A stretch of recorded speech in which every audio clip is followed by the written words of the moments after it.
Məsələn, elə bu yaxınlarda bir cütlük müraciət etmişdi. Artıq 2 il yarım sonsuzluq sürələri var idi və birbaşa əslində süni mayalanmaya göstərişləri var idi xanımdakı problemdən dolayı.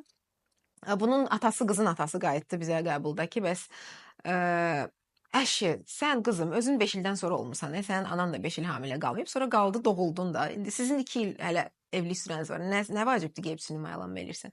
Ümumiyyətlə bu süni mayalanmadan doğulan uşaq nə olacaq? Süni uşaq olacaq yəqin adından da bəlli olduğu kimi.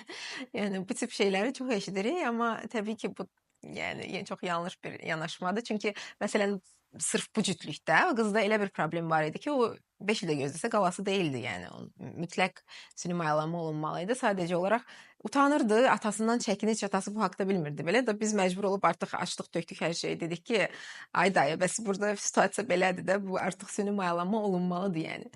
Ona görə hər kəsi bir cərgəyə düzmək olmaz təbii ki, hər kəsə də individual yanaşım.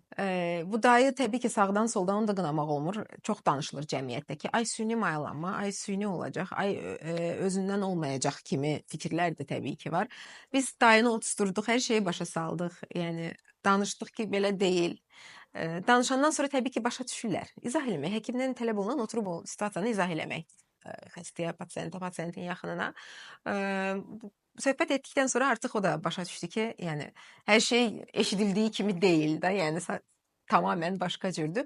Hətta bu cütlükdə xırda bir genetik problem də var idi. Biz ona başa saldıq ki, əksinə siz bu genetik daşıyıcılıqdan da artıq qurtulacaqsınız. Biz genetik tarama eləyəcəyik, sağlam embrion transfer eləyib sağlam uşaq dünyaya gələcək.